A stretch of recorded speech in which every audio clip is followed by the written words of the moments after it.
Agustín Rosa Torino. En resumidas cuentas, ¿nos puede decir en qué consiste su denuncia o su caso? Yo ingresé en 1997 como religiosa.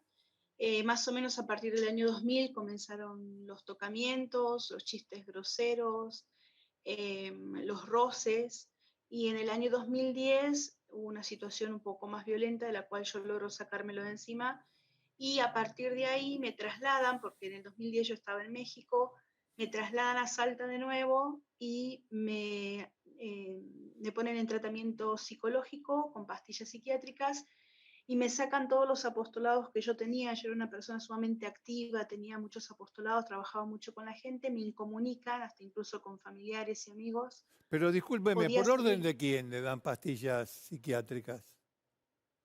de alguno de mis superiores. Yo en esa época no sé quién decidió, pero entre el padre Agustín Rosa Torino y la hermana María Luz decidieron que las pastillas me iban a tener más tranquila, porque a partir de lo que había pasado en el 2010 yo no había hablado con nadie, y solamente con la psicóloga, que es la que también me deriva a un médico clínico que me dé pastillas psiquiátricas. Sí. Era la única psicóloga que podía entrar al instituto, compartir con nosotros, y a la cual nosotros podíamos charlar y contar. No podía participar otra persona. Digamos, era la única psicóloga que Discúlpame, es estaba una autorizada. cosita, para que quede claro. Estos tocamientos, estos acercamientos libidinosos, etcétera, ¿ocurrieron en México o ocurrieron en México y en Argentina y en Salta? En Salta, en Buenos Aires y en México, en diferentes Bien. lugares. Valeria, vos Pero al hablabas, principio, perdóname te interrumpa, pero vos hablabas concretamente de un episodio más violento. ¿De qué estamos hablando? ¿Qué fue lo que te hizo Rosa Torino? Porque es importante contar qué hacía este hombre, qué hacía este sacerdote, para que la gente entienda de lo que estamos hablando. Que no hay acá posibilidad de confusión, que acá no hay ninguna excusa posible por el lado de la víctima me malinterpretó. ¿Qué fue lo que te hizo? ¿Qué fue el detonante de esta situación a la cual a vos te intentan empastillar, para decirlo de una manera más coloquial, para callarte, para tapar lo que había pasado? en México, yo estaba sentada detrás de él mientras él hacía escritos, y me dice que quería probar cómo le quedaban los cinturones a las religiosas en vez de los cíngulos. Los cíngulos son unos cordones muy largos que usábamos a través de los hábitos con los votos de castidad, pobreza y obediencia. Entonces me pide que me saque el cíngulo de mi hábito, y él se saca el cinturón, me dice quédate quieta. Fue un segundo, me pasa por detrás de la espalda el cinturón, me jala hacia sí, y hacia él, y pone su cabeza en mis pechos. Yo me lo logro sacar de encima y agarro mi cíngulo y entro a correr, y yo manejaba una camioneta, me subí a la camioneta y arranqué como loca. Ese punto, digamos, es que yo ya venía escuchando situaciones, no Ujú. podía creerlo. En algún momento algún hermano se acercó y me comentó, pero yo pensé que el hermano mentía. Y después los otros tocamientos que se fueron dando en Salta eran como, lo hacía tan sutil, digamos él, o sea, por ejemplo, yo estaba lavando los platos en un espacio muy reducido, él pasaba por atrás, se me tiraba encima por detrás y me decía, hermana, está gorda, no puedo pasar. eh, Ese tipo de cosas. A mí me violentaba mucho, le decía, Por padre, pídame supuesto. permiso o lo que sea, pero no llegaba, digamos, en mi interior yo creía, y esto es lo que es difícil quizás comprender, porque llevábamos nosotros mucho lavado de cabeza. Nosotros estábamos viviendo y compartiendo en la casa de un santo, de un fundador, al cual el Espíritu de Dios le había hablado para fundar. Entonces, capaz que era yo la que estaba pensando mal, capaz que era yo la que me estaba imaginando estas cosas. Claro, era difícil ir contra lo que te habían enseñado, contra en lo que vos creías en alguna manera, porque vos eras parte de esta congregación, Valeria. Ahora, ¿vos por qué dejaste pasar tiempo hasta llevar esto ante la justicia ordinaria, la justicia de los hombres? ¿Vos intentaste primero ir ante la justicia canónica, ante las autoridades de la iglesia, para decirles, miren que está pasando esto con Agustín Rosa Torino, que no es un santo, es un abusador? Cuando en el 2010 pasa esta situación en México, yo empiezo a tener ataques de llanto, estaba muy nerviosa, me trasladan a Salta, me dan este tratamiento y las pastillas empezaron a aumentar. El médico dice que te aumentemos las pastillas para que estés mejor. Entonces yo estaba en un estado como aletargado, estuve así como 4 años hasta que mi Uf, hermana, que estaba a punto de dar a luz, le exige a mi superiora que quería saber de mí y que me necesitaba. Y ahí es donde mi hermana y mi cuñado se dan cuenta que yo estaba drogada de tanta pastilla, me hacen dejar los medicamentos. Recién en el 2014 yo empiezo a reaccionar de lo que estaba aletargada realmente por las pastillas y lo primero que hago es hablar con el padre Agustín Rosa y le digo todo de frente. A lo cual de ahí él no me dice nada, se levanta de esa reunión que estábamos teniendo los dos, se va y me trasladan por orden de mi superiora a un retiro que iba a ser un fin de semana para calmarme, porque según ellos estaba muy nerviosa, Siempre y me dicen lo mismo. dejaron 9 meses. ¿Cómo? Que siempre dicen lo mismo. Sí, bueno, de hecho le decían a las hermanas que yo estaba loca de dar tantos retiros, que el demonio me había tentado y que por ahí no presté atención mucho, no presten atención Un a mis íncubo. comentarios. No, decía un íncubo que andaba por ahí. Este, ¿Cómo? que no, un demonio que tomaba la forma de un hombre para tener comercio carnal con una mujer, todas esas cuestiones que vienen de hace, qué sé yo, siglos y siglos. Pero no, continúe Siglos. con su relato, por favor, porque esto me hace Sí, acordar a argumentaciones que otros, muchísimos sacerdotes abusadores han dado. Son exactamente, siempre lo mismo, se siempre, repite. siempre Eso lo es lo que mismo. queríamos marcar, Es siempre lo Valeria. mismo. Y es siempre echándole la culpa a la víctima, siempre echándole o que está loca, o que es promiscua, o que la tentó el diablo, o que lo que sea. Ya es, hay es mucha calcado el literatura al comportamiento. respecto, pero hable usted, por favor. Bueno, hice ese retiro supuestamente que éramos 3 personas nada más para que realmente ya se queden tranquilos, pero yo quería hablar y quería ver una solución en todo esto, porque a todo esto sé que es difícil comprender, pero yo había dejado todo por llevar una vida consagrada, por Seguro. creer en Dios, por la evangelización. Yo había dado mi vida en esa congregación.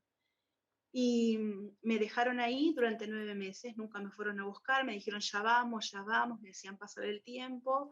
Y otra vez, en la casa de unas hermanas que no me conocían, con la orden de que no me dirijan la palabra, los malos tratos, el silencio cuando yo entraba a un lugar. 9 meses así en donde estuve a punto de quitarme la vida, a punto de quitarme la vida, y logra contactarme a un sacerdote con el cual habíamos trabajado durante mucho tiempo y me dice, no sabes lo que me costó saber dónde estabas, nadie me daba razones de dónde estabas, lo que te está pasando a vos le está pasando a varios hermanos y hermanas que están aislados y también con pastillas psiquiátricas. O Tenemos sea, que hacer algo. el mismo caso, Valeria, te detengo ahí porque es muy impactante. Ya es muy impactante, es doloroso escuchar tu historia. Después de ser abusada, que te entierren en vida durante 4 años en drogas que vos no pediste tomar, que ningún médico te hubiera recetado, y encima de golpe te enterás que hay otros que están viviendo lo mismo. ¿Cuántas personas estaban viviendo esto del abuso de ser drogados y de ser aislados? ¿Cuántos hombres y mujeres tuviste noticia vos en En ese ese momento? momento, en ese momento me nombraron a 10, más o menos 10 o 12 hermanos. No, no recuerdo si había más y no sé si el padre tampoco sabía más, este sacerdote sabía de otros casos, digamos, pero 10 o 12 hermanos, él me acuerdo que me dijo tal, tal, están en tal lugar, Hombres y están mujeres, incomunicados. indistintamente. Sí, mujer, sí. Y una vez cuando me dice eso, tenemos que hacer algo, yo lo primero que hago, porque en mi vida se me hubiese ocurrido que podía recurrir a la justicia, no sabía, no, entre lo que Claro. estaba tontada, mi cabeza totalmente tomada de que me sentía Satanás, de traicionar a la comunidad, al Padre Rosa, aún después de lo que había vivido. Hablo con el Padre Loyola de Salta, le explico lo que estaba pasando, no le hablo del abuso al padre Loyola porque yo todavía no lo podía procesar, pero sí le hablo de que había muchas otras situaciones y inmediatamente él se enoja y me dice, pero nosotros fuimos a hacer la intervención y nadie habló de esto, nos tomaron el pelo, se burlaron de nosotros, el asunto que se enojó y a la hora de haberse enojado, ya estaban informados mis superiores de que yo había hablado a Salta y que había pedido hablar con Monseñor Carnielo. Y ahí Entonces ahí decido, Valeria, ¿y vos ahí creés que, porque algunos dicen que hubo un encubrimiento activo por parte del monseñor que acabas de nombrar y de otras autoridades eclesiásticas? ¿Vos tuviste indicios a lo largo de los meses, bueno, de los años que han pasado también desde que saliste de allí, de que lo estaban tapando, de que había una decisión que podría venir de más arriba de tapar todo lo que hacía Rosa Torino? Monseñor Carnielo tenía información desde el año 98 a través de un hermano de comunidad que lo llama cuando se escapa y le cuenta lo que había vivido con el padre Rosa. No hicieron nada. La cantidad de años que dejaron pasar y no hicieron absolutamente nada. Hoy en día, Monseñor Mologan y Monseñor Aspiros Costas tendrían que haberle sacado el sacerdocio, porque este señor sigue siendo sacerdote. Si lo condenan y luego lo liberan, él puede volver a dar misa y estar en contacto con la gente. Y la psiquiatra lo dejó muy claro en el juicio. Es un psicópata. Rosa Torino sigue siendo cura hoy, o sea, No es podría... ex, no No es es ex. ex, es cura actual. Y tampoco nunca tuvo prisión domiciliaria. ¿Y Ah, no Jamás. tuvo Es prisión mentira. domiciliaria. A ver, cuéntenos un qué es lo poquito que eso. tiene? Contanos porque la noticia que nos daban a nosotros, Claro. Valeria, era, no, lo enviaron a la finca La Cruz, al monasterio, y ahí le dieron arresto domiciliario. ¿No es un arresto eso que él está atravesando? Nunca llegó a ser un monasterio esa casa. Esa Ah. casa es una casa privada que la construyó con el trabajo de los hermanos y hermanas. Ah, bueno, un Ah, cara, Nunca un llegó a cara ser un dura. Va monasterio. le pone, le dice monasterio a una casa cualquiera. Está bien. Es un cara dura. Sí. Está bien. ¿Y él está preso ahí, Valeria, o no? No está preso, él se maneja por Salta y toda Salta lo ha visto, ¿eh? Toda Salta lo ha visto Pe- entrar a comprar un lugar, ir a comer a un restaurante ¿Pero qué caro le con diría? ¿Una gente. libertad condicional? ¿Una escarcelación? ¿Una libertad condicional? No, libertad condicional no porque no está condenado. ¿Una escarcelación? Bueno, usted tal vez Es el que, tema técnico no lo conozca, pero es no, más que no, suficiente lo que... estas son las cosas, pero estas son Sí. las cosas que nunca se entienden, que quedan como borrosas. Sale de la cárcel y le dan prisión Es que la domiciliaria, pero no le dan... justicia, mire, esperemos, vamos a ver el final de este juicio. Hablando del juicio, usted es una de las denunciantes, de las víctimas Sí, que denuncian, pero sí. no es la única, hay dos más, ¿verdad? Dos varones, dos hombres, dos muchachos. No, hay más todavía. Hay Lo más que pasa es todavía, que no a han ver, cuénteme, por denunciado. favor, cuénteme. Dentro del juicio son como 30 testigos que hablan de parte, o sea, desde la fiscalía. De los 30 testigos somos 3 denunciantes, Ujú. Bien, pero sí. de los testimonios ha habido más de 6 testimonios, de los testigos, digamos, que dijeron, a mí me pasó. No han denunciado Ah, porque ya lo entendí. A Para ver, hacer un dale. puntito acá y sintetizar, porque Sí, estamos hablando con sí. Valeria Zarza, ex monja que denuncia haber sido abusada por el fundador de una congregación. Rosa Torino tiene prisión domiciliaria en este momento en esa finca. Lo que pasa, lo que denuncia Valeria es no la cumple, sale, anda por Salta sin ningún problema. Es importante, hago el punto acá, Richard, porque quien nos esté viendo en Salta, vayan a constatar que la cumpla Rosa Torino. El otro punto, el juicio que se está haciendo es por el abuso contra Valeria, el abuso contra 2 exnovicios, pero claro, en las declaraciones, Richard, aparecen testigos que dicen, a mí también me abusaron. O sea, no son solo testigos, seguramente cuando termine este debate, esperemos, se abrirá otro expediente, otro otra expediente causa, con todos lo que empieza a los conocerse testigos ahora. que declararon haber sufrido abusos, lo que cual constituye en principio, bueno, que constituye un delito y que debe ser investigado. Exactamente. Ahora más o menos está resumida la cuestión. Valeria, me interesa que nos cuentes, ya que vos sabés bien, porque esto fue un tema de disputa con la justicia salteña, que no se puede acceder libremente a las audiencias de este juicio. ¿Qué es lo que se está contando? ¿Qué relatos de abusos por parte de Rosa Torino se están escuchando? Yo refería recién lo que contó el papá de una víctima que dijo, eso era un infierno, era un prostíbulo, eran peores lo que hacía Rosa Torino y algún otro sacerdote como Parma, eran peores que los nazis. ¿Qué se cuenta en el juicio? ¿Qué relatos se están escuchando ahí?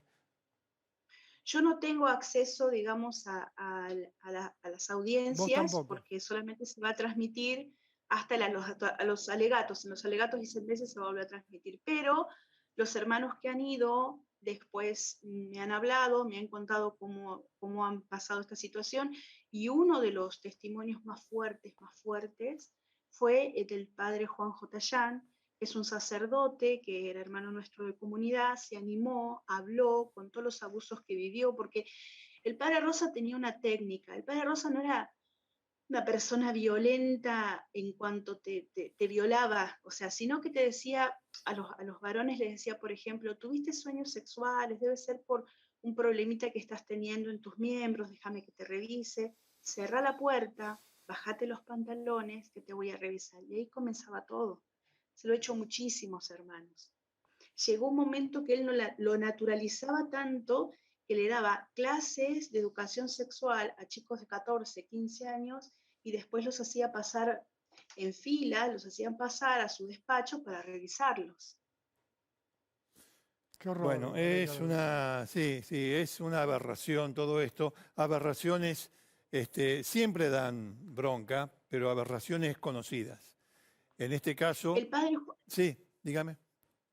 El padre Juan Jotayán declaró lo que él vivió y para los jueces y para todo el mundo fue muy impresionante porque es un sacerdote de 47 años que se quebró como un chico de 15 contando la historia que había vivido. Pero aparte es un sacerdote que ha luchado muchísimo contra las amenazas de Rosa porque le han quemado el auto de su casa. Le dijeron, este es el auto del traidor, y esa palabra todo hermano de comunidad la conoce y sabe qué significa. Le han quemado el auto, le pusieron una bomba en el auto, le volaron el auto. Le voy a decir la última pregunta y le voy a pedir una respuesta corta porque se nos estamos yendo ya de tiempo, que es la siguiente. ¿Usted sabe por casualidad